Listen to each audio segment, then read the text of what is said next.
Hello everyone, আসসালামু আলাইকুম। সবার কি অবস্থা? চলে আসলাম আমার এই ব্লগের দ্বিতীয় পার্ট নিয়ে।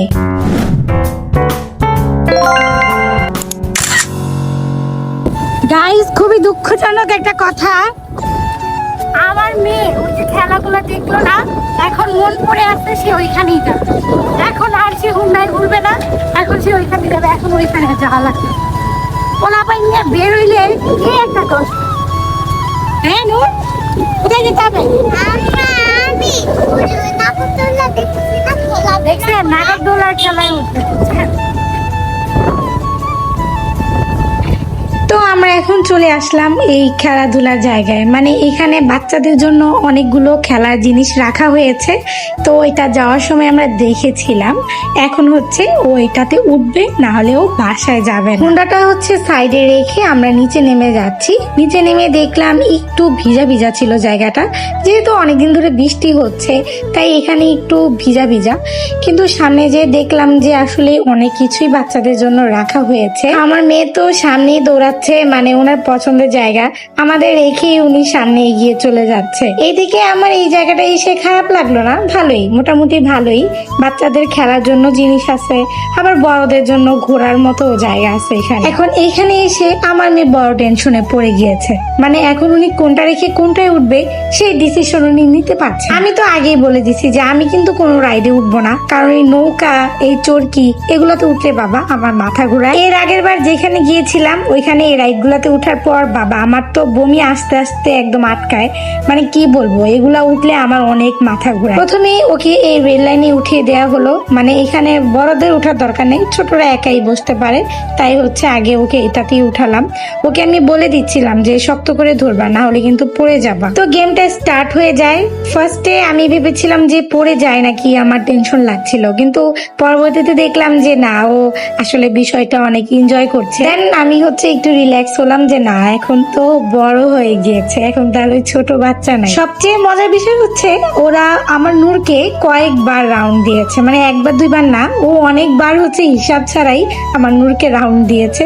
ও অনেক এনজয় করেছে। আমি ওকে বারবার বলছিলাম যে ওকে নামিয়ে দাও, আর ঘোরাতে হবে না, আর দরকার নেই, কিন্তু ওইখানে যে ছেলেটা দাঁড়িয়েছিল ও বারবার বলছে আন্টি থাক, ও আর একটু ঘুরো, ও একাই তো বসেছে, সমস্যা নাই। আসলে এই গেম জোনটা, মানে এই খেলা জায়গাটা নতুন বসেছে এখানে, তার জন্য এখানে মানুষ একবারই কম আসে যায়, তাই ওরা আমার নূরকে একটু বেশি টাইম নিয়ে ওখানে ঘোরালো। তো অবশেষে আমার মেয়ের এখানে রাউন্ড রাউন্ড খেলতে খেলতে মন ভরেছে, মানে ওইখান থেকে উঠে এখন যাবে হচ্ছে সে জাম্পিং। তো ওর পাপা ওকে এখন ওই জাম্পিং রাউন্ডের ওইখানে নিয়ে যাচ্ছে, মানে এখানে ও লাফালাফি করে খেলাধুলা করবে, মানে সম্পূর্ণই হচ্ছে একদম বাচ্চাদের অ্যাক্টিভিটিস দিয়ে ভরা এখানে। কিন্তু কষ্টের কথা হলো ও এখানে একাই জাম্প করছে, ওর সাথে কেউই ছিল না, এর জন্য ও এইটাতে তেমন একটা এনজয় করতে পারছিল না।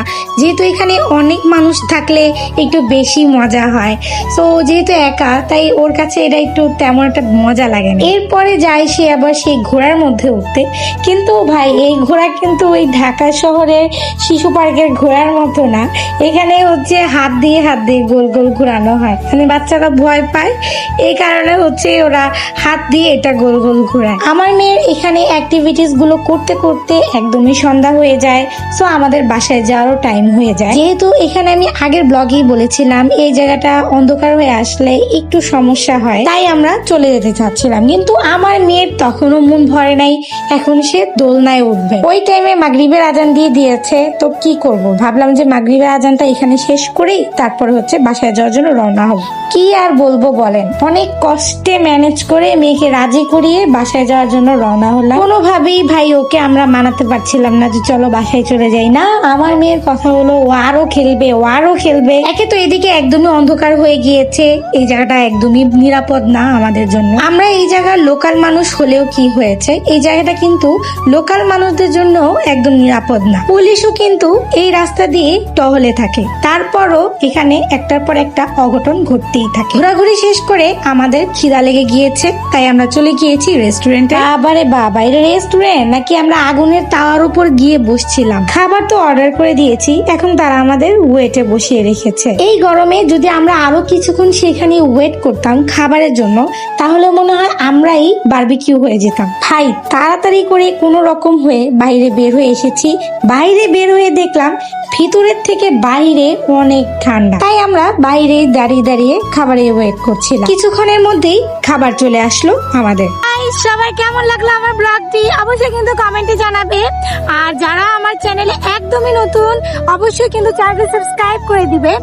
সবাই সুস্থ থেকো, ভালো থেকো, দেখা হবে নেক্সট ব্লগে। আল্লাহ হাফেজ।